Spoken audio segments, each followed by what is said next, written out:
آپ دیکھیں اس وقت پی ٹی آئی کی کولیشن گورنمنٹ کے پاس بڑی ٹینیوس قسم کی وہ ہے، میجورٹی ہے 4-5 ووٹ کے روڈ سے. اگر یہ الیکشن ہارتے ہیں، انہیں 7-8 جو پی ایم ایل این کے جو 7-8 جو نیشنل اسمبلی کے سیٹس ہیں، اگر وہ ہار جاتے ہیں تو ان کی پوزیشن اور خراب ہوتی ہے.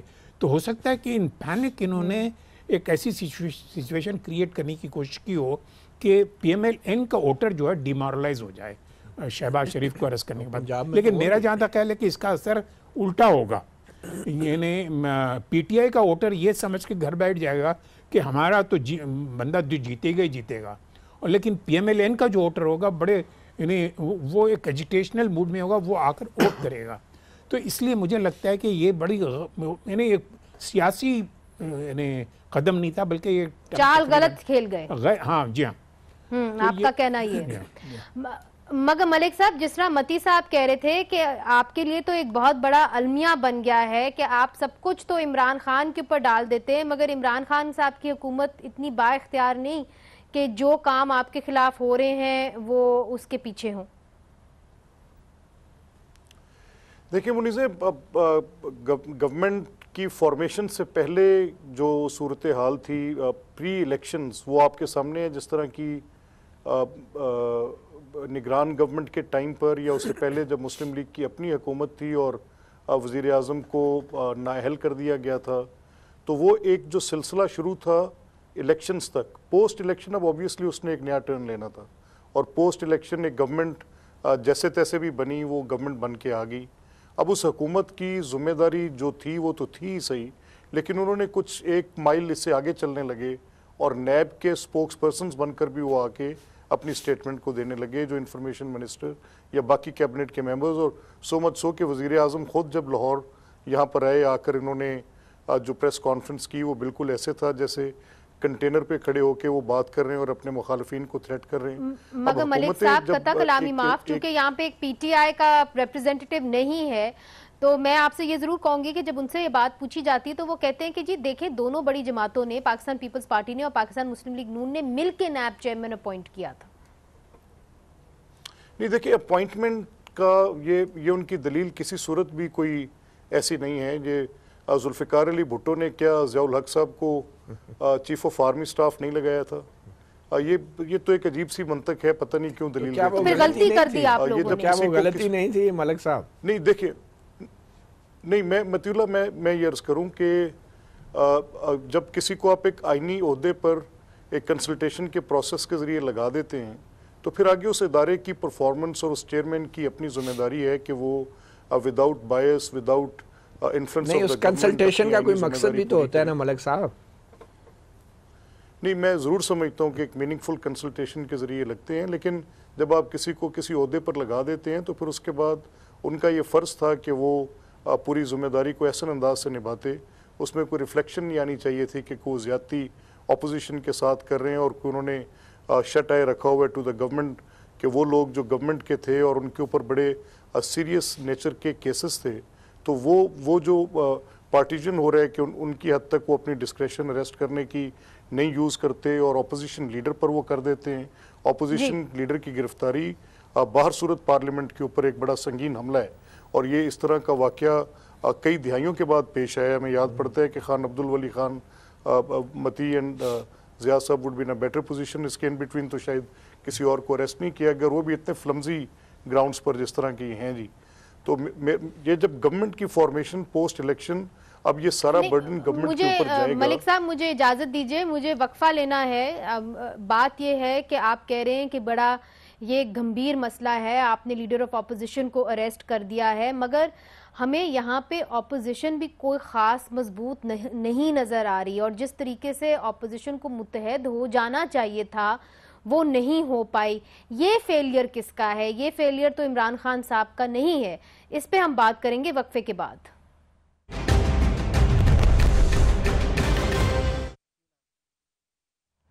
ویلکم بیک ناظرین. لیڈر آف اپوزیشن میاں شہباز شریف صاحب کے اریسٹ کے بعد ہم نے دیکھا ہے کہ کس طرح پاکستان مسلم لیگ نون نے پارلیمنٹ کے باہر خوب احتجاج کیا، مگر متی صاحب بات یہ ہے کہ پاکستان مسلم لیگ نون کے جو سربراہ ہیں میاں نواز شریف صاحب اور ان کی بیٹی مریم نواز صاحبہ، وہ اتنی خاموش کیوں ہیں؟ وہ کہتے ہیں کہ جی 40واں جب تک کلثوم نواز صاحبہ کا نہیں ہو جاتا تب تک ہم خاموشی اختیار کریں گے، مگر سیاست دانوں کا ایک نیچر ہوتا ہے کہ وہ کہیں نہ کہیں جا کے کچھ نہ کچھ ضرور بیان دیتے ہیں. بہت دفعہ پبلک میں بھی آئے مگر انہوں نے کوئی بیانات نہیں دیے. اس کی کیا وجہ ہے؟ کیا کیسز ان کے خلاف چل رہے ہیں اس لیے خاموش ہیں؟ اور اگر وہ خاموشی اگر نہیں توڑتے تو پھر اس کا اثر جو اپوزیشن کی سیاست ہے اس پہ کیا ہوگا؟ دیکھیں، یہی ہماری ایک بدقسمتی ہے کہ ہم اپوزیشن کی سیاست کو یہ سمجھتے ہیں کہ اپوزیشن کی تمام جماعتیں جنہوں نے اپنے پارٹی کے منشور پر الیکشن لڑا، ایک دوسرے کے خلاف الیکشن لڑا، وہ جب اپوزیشن بن جاتی ہیں تو وہ سب کو ایک ہو جانا چاہیے. ایسا ممکن نہیں ہے. میرے خیال میں ہر سیاسی جماعت کو اپنے اپنے اصولوں، اپنے اپنے نظریات کے اوپر اپوزیشن سے ہٹ کے بھی احتجاج کرنا چاہیے اگر وہ ان کو اپنے نظریات پہ اتنا اعتماد ہے. اور نون لیگ مجھے سمجھ نہیں آ رہی، یا تو یہ کسی انڈرسٹینڈنگ کے تحت جو ہیں وہ ووٹ کو عزت دو والی مہم کو بھلا چکے ہیں، یا پھر یہ کسی حکمت عملی کے تحت انتظار کر رہے ہیں اچھے وقت کا. لیکن مجھے یہ سمجھ نہیں آ رہی کہ شہباز شریف جب گرفتار نہیں بھی ہوئے تھے تب بھی انہوں نے ووٹ کو عزت دو والا نعرہ چھوڑ دیا تھا، تب بھی انہوں نے وہ احتجاج کی سیاست نہیں اپنائی تھی جو کہ ایک بڑی سیاسی جماعت کا طرح امتیاز ہونا چاہیے. اگر انہوں نے اتنے ووٹ حاصل کیے تھے، 1.28 کروڑ ووٹ اگر ملے ہیں انہیں، تو پھر عوام کو سڑکوں پہ لانا چاہیے تھا نون لیگ کو. اگر اتنے بڑے پیمانے پہ دھاندلی ہوئی، وہ دھاندلی جس کے لیے اینٹی ریگنگ سیل بنایا گیا، مشاہد حسین کو اس کا سربراہ بنایا گیا اور وائٹ پیپر جاری کرنے کا اعلان کیا گیا، کہاں ہیں وہ وائٹ پیپر؟ کہاں ہیں وہ RTS کے معاملات؟ وہ سارے معاملات کہاں چلے گئے؟ اور آج جو ہیں اپوزیشن، متحدہ اپوزیشن کی باتیں کی جا رہی ہیں. کیا نون لیگ کی اپنی کوئی سٹینڈنگ نہیں ہے 1.28 ووٹ لے کے کہ وہ ابھی بھی پیپلز پارٹی کی طرف دیکھ رہی ہے اصولوں کے اوپر احتجاج کرنے کے لیے؟ مجھے اس بات کی سمجھ نہیں آ رہی کہ آخر ووٹ کی عزت بچانے والے اپنی عزت بچانے کے چکروں میں کیوں لگ گئے ہیں؟ کیوں اپنے آپ کو محدود کر دیا ہے شریف خاندان کے؟ ملک صاحب، would you like to respond to that؟ جی دیکھیں، میں متی کی بات کے ساتھ ڈیفر کروں گا کیونکہ یہ دو چیزوں کو شاید آپس میں مکس اپ کر گئے. ہم قطعی طور پر بالکل ہم سمجھتے ہیں کہ تمام سیاسی جماعتوں کے اپنے نظریات ہیں، اور ہم نے تو پہلے دن سے یہ موقف رکھا ہے کہ ہم ایشو بیسڈ اپوزیشن کریں گے. کسی ایک نقطے پر اکٹھے بھی ہو سکتے ہیں، کسی ایک نقطے پر نہیں بھی ہو سکتے. اور یہ جب الیکشنز میں دھاندلی کی بات تھی تو وہ کنسنسس کے ساتھ ایک بات طے پا گئی کہ اس پہ ایک پارلیمانی کمیشن تشکیل پائے گا، اور پارلیمانی کمیشن بن گیا. تو اب اس پارلیمانی کمیشن کی پروسیڈنگ جو ہے وہی ڈٹرمن کرے گی کہ کیسے معاملہ چلتا ہے. اور جہاں تک رہی کہ سڑکوں کے آنے کی بات، تو متی آپ بھی جانتے ہیں، منیزے آپ کو بھی آئیڈیا ہے، مسلم لیگ نون کی جو اپنی حکمت عملی ہے اس کا کچھ اس میں تھوڑی ٹھہراؤ ضرور ہے، اور اس کی وجہ لامحالہ جو مسلم لیگ کے لیڈر ہیں میاں نواز شریف صاحب، وہ ایک ٹف ٹائم سے گزرے، وہ قید و بند کی صحبت سے گزرے. چلیں وہ تو ایک معاملہ ایسا تھا جو کہ کوئی بندہ بھی فیس کر سکتا ہے، لیکن زندگی کی جو جنگ ان کی اہلیہ ہاریں وہ ان کی غیر موجودگی میں تھیں. اور پھر کچھ ڈیئر ونز ایسے ہوتے ہیں جن کے ڈپارچر سے آپ کی زندگی میں ایک بڑا ٹھہراؤ بھی آتا ہے. تو پارٹی بھی اٹ سیلف ان چیزوں کو دیکھ رہی ہے. لامحالہ وہ قیادت کریں گے اور اس انداز میں کریں گے کہ اپنے ساتھ ہوئی تمام ناانصافیوں کا ہم پورا ازالہ کریں گے. ہم اپنی جماعت کی موبلائزیشن کرنے کی صلاحیت رکھتے ہیں. ابھی یہ کلیئر نہیں ہے کہ آپ مقابلہ کیسے کریں گے. آپ ابھی کلیئر نہیں کر رہے کہ آپ ابھی تک کوئی اس طرح لگ رہا ہے کوئی حتمی فیصلہ نہیں ہوا کہ احتجاج جو ہے وہ کیا صورت اختیار کرے گا. میں نے 3 بار ایک ہی بات کی اور وہ بار بار شاید یہی کہنے کی کوشش کی. میں اس کو let me put it in very clear words کہ یہ فیصلہ جماعت کے قائد میاں نواز شریف صاحب اور مسلم لیگ کے صدر میاں شہباز شریف صاحب وہ اس وقت پابند سلاسل ہیں ایک جھوٹے اور بے بنیاد مقدمے میں، اور ان کی زوجہ اور مریم کی جو والدہ ہیں وہ آپ کے سامنے جس طرح. تو یہ تھوڑا سا ایک عرصہ ہے جس کو ہم یہ کہہ چکے ہیں کہ پارلیمنٹ کے اندر اور پارلیمنٹ کے باہر ہمیں جس حکمت عملی کے تحت بھی حکومت کے خلاف اپوزیشن، ہم کوئی ڈسٹیبلٹی نہیں پرووائڈ کرنا وائٹ پیپر کا کیا ہوا؟ وہ روش دیکھیں، میں نے مطلب آپ سے کہا کہ وہ وائٹ پیپر جو ہے، میں بات کروں جی. دیکھیں وائٹ پیپر یہ جو پارلیمنٹری یہ پارلیمنٹری کمیشن جو بنا ہے اس الیکشنز کے متعلق، تو اس پہ جو وائٹ پیپر دینے کی بات تھی اس کی ڈیٹیل ساری وہاں دی جائیں گی جی. اچھا ضیاء صاحب آپ کی جانب آؤں گی. جس طرح کہ ملک صاحب نے کہا کہ بہت کم پاکستان کی تاریخ میں ایسا ہوا ہے کہ لیڈر آف اپوزیشن کو اس طرح اریسٹ کر کے لے لیا جائے اور وہ یہ کہتے ہیں کہ جی پولیٹیکل وکٹمائزیشن ہوئی ہے. تو پھر پاکستان کی ہسٹری کے اندر وہ ریڈ لائنز کہاں ہیں جہاں آپ سمجھتے ہیں کہ واقعی میں اتنی زیادتی ہوئی ہو؟ اور آپ کیا سمجھتے ہیں کہ تاریخ میں اپوزیشن کا کیا کردار ادا رہا ہے؟ آپ سمجھتے ہیں کہ یہ 90 کی سیاست سے نکل کے پاکستان مسلم لیگ نون، پاکستان پیپلز پارٹی مستقبل میں کوئی اکٹھے ہو پائیں گے، کوئی صحیح مثبت اپوزیشن کر پائیں گے؟ نہیں، میرا خیال ہے کہ یہ اسٹریٹ ایجیٹیشن جو ہے دونوں کو مجھے لگتا ہے کہ ریئلائزیشن ہے کہ اگر وہ دونوں مل کر کوئی اسٹریٹ ایجیٹیشن کریں گے تو ہو سکتا ہے کہ کانسٹیٹیوشنل کرائسس ہو اور پھر فوج آ جائے. یہ مجھے لگتا ہے کہ ان کی دونوں کے ذہنوں میں یہ بات ہے، اور یہ پیپلز پارٹی میں یہ زیادہ ریئلائزیشن ہے. وہ کبھی نہیں چاہے گی کہ یہ جو سسٹم ہے وہ کسی طریقے سے کوئی اس میں اب ڈسرپشن ہو.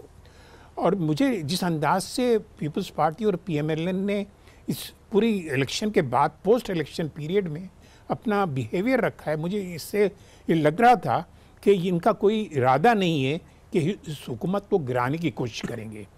اگر یہ مطلب ہے کہ جب بھی کوئی اپوزیشن پارٹی، آپ نے دیکھا ہوگا تاریخ میں پاکستان کے ایجیٹیشن ہوتی ہے حکومت وقت کی، تو فوج اس کا بہت زبردست قسم سے اس کا فائدہ اٹھاتی ہے.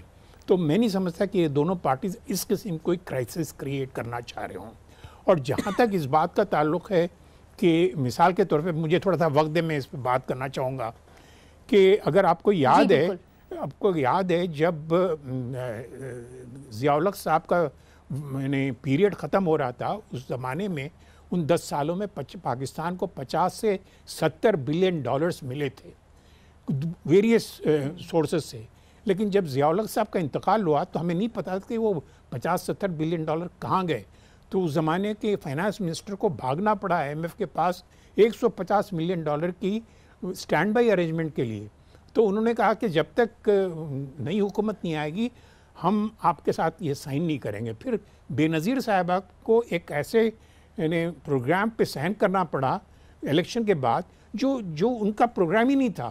تو آئی ایم ایف کے ساتھ وہ پھر بن گئی تھی.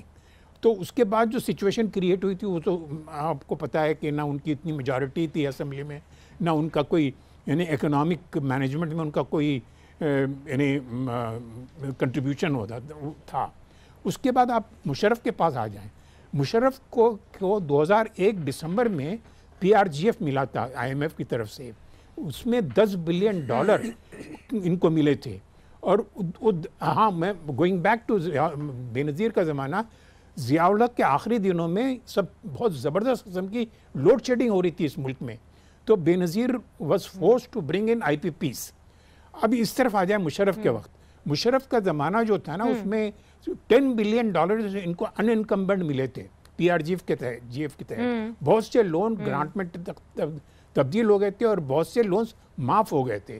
اور جو ملٹی لیٹرل بینکس کا جو لون تھا وہ تقریباً انہوں نے 15 سال کا پیریڈ دیا تھا واپس کرنے، یعنی 2005 تک وہ واپس کر سکتے تھے. لیکن وہی ہوا مسئلہ، اس زمانے میں بھی کنزیومرزم بڑھ گئی اور انرجی پہ کوئی انہوں نے دھیان نہیں دیا مشرف صاحب نے. اور اس کے بعد کرائسس انرجی کی شروع ہو گئی. یہ جو اس وقت ہم جو کرائسس جو فیس کر رہے ہیں وہ یہ پچھلے 10 سال کی کرائسس نہیں ہے، یہ 2 ملٹری ریجیمز کی کرائسس ہے. ان دونوں نے کریٹ کیا ہے کرائسس جو آج ہم فیس کر رہے ہیں. تو یہ جو اس وقت جو ہے نا، مجھے لگتا ہے کہ دونوں پولیٹیکل پارٹیز بہت ہی سینسیبلی اپروچ کر رہے ہیں اس ایشو کو. عمران کو بھی چاہیے کہ وہ اصل جو حقیقت ہے وہ بیان کرے، نہ یہ کہ بار بار یہ کہے کہ پچھلے 10 سالوں میں جو ہے نا ہمیں کرائسس ملی ہے اس کی وجہ سے، ان کی مس مینجمنٹ کی وجہ سے. دیکھیں جب مگر ضیاء صاحب جس طرح آپ نے فرمایا کہ دیکھیے کہ شاید یہ ایک سچویشن کو اوائڈ کرنے کے لیے دونوں جو بڑی سیاسی جماعتیں ہیں وہ نہیں چاہتی کہ سسٹم پورے طریقے سے ڈی ریل ہو جائے، تو شاید اس لیے وہ ایک فل آن کانفرنٹیشن کی طرف نہیں جا رہی. مگر متی اللہ جان صاحب دوسری طرف بلاول بھٹو زرداری صاحب پارلیمنٹ کے اندر کہتے ہیں آئی کانگریچولیٹ پرائم منسٹر سلیکٹ تو کیا انہوں نے امید ہی چھوڑ دی ہے الیکٹرل پالیٹکس اور ٹرانسپیرنٹ الیکشنز کی طرف سے؟ کیا یہ سمجھتے ہیں کہ اگلی باری آئے گی تو پھر پرائم منسٹر سلیکٹ ہی ہوگا؟ دیکھیں مجھے یہ لگ رہا ہے کہ مسلم لیگ نون اور پیپلز پارٹی اب وہ جماعتیں نہیں رہی جو کہ نظریات کے اوپر یا تو پھانسی چڑھ جاتے تھے یا پھر وہ جلا وطن ہو جاتے تھے یا جیل چلے جاتے تھے۔ اب یہ سیاسی جماعتیں اس نتیجے پہ پہنچی ہیں بظاہر کہ اگر آپ تھوڑا سا صبر کر لیں اور ووٹ چوری ہونے کے باوجود بھی اگر کچھ انتظار کر لیں تو یہ ہو سکتا ہے کہ آئندہ آنے والا پالیسی تھوڑی سی مہربان ہو جائے اور وہ ان کو اقتدار جو ہے وہ بھیک میں کسی سیاسی جماعت کے ساتھ مل ملا کے دے دے۔ تو سیاست ایسے نہیں ہوتی جس طرح یہ دونوں سیاسی جماعتیں کر رہی ہیں۔ سیاست اگر آپ نے ووٹ کو عزت دینے کا نعرہ لگایا ہے تو پھر اس کی عزت کے لیے آپ کھڑے ہوں، ورنہ آپ کو وہ نعرہ نہیں لگانا چاہیے تھا۔ اور اگر آپ نے اس مگر متی صاحب ناقدین آپ کو یہ بھی کہیں گے کہ یہی ریئل پالیٹکس ہے پاکستان کے اندر، لیکن اگر یہ ریئل پالیٹکس ہے تو پھر ان سب کو جیل میں ڈال دینا چاہیے اور ہم سب کو تالیاں بجانی چاہیے کہ ایسے ریئل پالیٹکس کرنے والے سیاستدانوں کو پھر جیل میں ہی ان کی جگہ ہے۔ اور پھر ایسے جو ریئل پالیٹکس کے نتیجے میں اگر عمران خان وزیر اعظم بنتا ہے then we all deserve it۔ I think کہ کم از کم عوام کے ساتھ That's a very harsh verdict۔ ملک صاحب اس پہ آپ کیا کہیں گے؟ کہ اگر آپ نے اس طرح کی ریئل پالیٹکس کرنی ہے جس کے نتیجے میں اس طرح الیکشن ہو۔ مجھے متی اللہ کے نظریات کا اندازہ تھا لیکن ان میں اتنی شدت، مجھے متی اللہ جان کے نظریات کا اندازہ تھا لیکن ان میں اتنی شدت ہوگی یہ مجھے اندازہ نہیں تھا۔ لیکن دیکھیں میں نے جتنی بھی آپ کے ساتھ بات کی اور جو بھی متی اللہ کہہ رہے ہیں میں اسے جزوی طور پہ اختلاف بھی کروں گا کہ آج ایک الیکشن کے نتیجے میں ہم نے ایک براڈر بات پر جس کا اشارہ ضیاء صاحب نے کیا اور وہ بڑی امپورٹنٹ بات ہے اور ہم سمجھتے ہیں کہ تاریخی اعتبار سے یہ درست بھی ہے کہ بار بار ملٹری انٹرونشنز ہوتی رہیں اور وہ ہمیشہ کسی پولیٹیکل ٹرموائل کا نتیجہ ہوتی رہیں۔ جب بھی آپ نے بنتی حکومتوں کے اوپر انسٹیبلٹی کسی وجہ سے بھی آئی تو پھر اس کے نتیجے میں ہم نے دیکھا کہ یہ انٹرونشنز ہوئیں اور اس کے ساتھ پھر ہم 10 سال اور 20 سال پیچھے دھکا دیا جاتا رہا۔ تو اس وقت یہ سیاسی جماعتوں کا اجتماعی شعور ہے جو بار صورت کسی ایک خواہش سے زیادہ اس چیز پر زیادہ فوکسڈ ہے کہ سسٹم ڈیریل نہیں ہونا چاہیے، پارلیمنٹ ہر صورت وجود میں رہنی چاہیے، الیکٹورل پروسیسز کے ذریعے جس طرح ابھی متی اللہ نے یہ کہا کہ اگر عمران خان کسی ایک ایسی سلیکشن کا نتیجہ بن گئے ہیں جس پر ان کے تحفظات ہونے کے باوجود یہ ایکسیپٹ کر کے بیٹھ گئے ہیں تو میں اس کی صرف یہ بات کروں گا کہ اگر آج اس کو ایک بڑی تحریک کی صورت میں اس کے کریشن کے 1 مہینے 2 کے فوراً بعد ہی گرانے کی، اور آپ جانتے ہیں کہ عددی اکثریت کوئی اتنی بڑی نہیں ہے، آپ جانتے ہیں کہ صوبوں میں بھی کوئی ایسی پنجاب کی گورنمنٹ میں یا لیونگ اسائڈ کے پی کوئی اتنی بڑی، باقی صوبوں میں بھی ان کی کوئی خاص میجورٹی نہیں ہے، لیکن سٹل یہ ضروری ہے کہ یہ سسٹم چلتا رہے اور اس سسٹم کے چلتے رہنے میں ابھی یہ جو بیسک بات ہے وہ یہ ہے کہ کن false hopes per P T I نے لیڈ کیا ٹورڈز کہ وہ گورنمنٹ میں آئیں اور کیا وہ نعرے لگاتے رہے۔ پچھلے 30 سال سے یہ سسٹم چلا رہے ہیں اور یہ اجتماعی شعور تھا پیپلز پارٹی اور نون لیگ کا کہ وہ 30 سال سے یہ سسٹم چلاتے رہے ہیں اور یہ سمجھتے رہے کہ مدت پوری کر لینے سے جمہوریت جو ہے وہ مضبوط ہو جائے گی۔ 10 سال جمہوری دور ہم نے دیکھ لیا اور اس کے بعد یہ حال ہوا الیکشن میں جو کچھ ہوا، اور ابھی بھی ملک صاحب یہ کہہ رہے ہیں کہ ہم مجھے تھوڑا سا موقع دیتے دیکھیں میں ایک عرض کروں، دیکھیں میں آپ کو بتاؤں کہ آپ جس چیز کی طرف آپ اشارہ کر رہے ہیں میرا بہت دل کرتا ہے کہ میں کچھ تفصیل سے آپ سے بات کر لوں، شاید پروگرام میں اتنا وقت نہ ہو۔ میں اس معیشت پہ کھڑا ہوں جس کی اپنی بیس جو پارٹیسپیشن آف اس میں جو میری ٹیکس بیس ہے یا میری ریونیو جنریشن ہے بڑی ہی ویک ہے، بڑی میگر ہے۔ میں اس معیشت پہ کھڑا ہوں جو ہمیشہ باہر کی طرف دیکھ رہی ہوتی ہے۔ میں اس معیشت پر کھڑا ہوں جس نے ہمیشہ آئی ایم ایف کا سہارا لیا ہے، 22 پروگرامز اس نے لیے ہیں آئی ایم ایف کے، اور میں نے کبھی وہ کمٹمنٹس بھی آنر نہیں کی، اور مجھے پتہ ہے کہ میرے غربت کی سطح کہاں پر ہے، مجھے پتہ ہے کہ میں آپ اپنے ناکامی تسلیم کر رہے ہیں نا پھر؟ نہیں، میں اس کا مطلب ناکامی تسلیم کرنا نہیں ہے، اس کا مطلب قطعی طور پہ باقی ممالک کا بھی اگزامپل ہمارے سامنے ہے۔ پاکستان کی واحد سول سوسائٹی ایسے ہے، چاہے وہ وکلا ہوں چاہے وہ صحافی ہوں،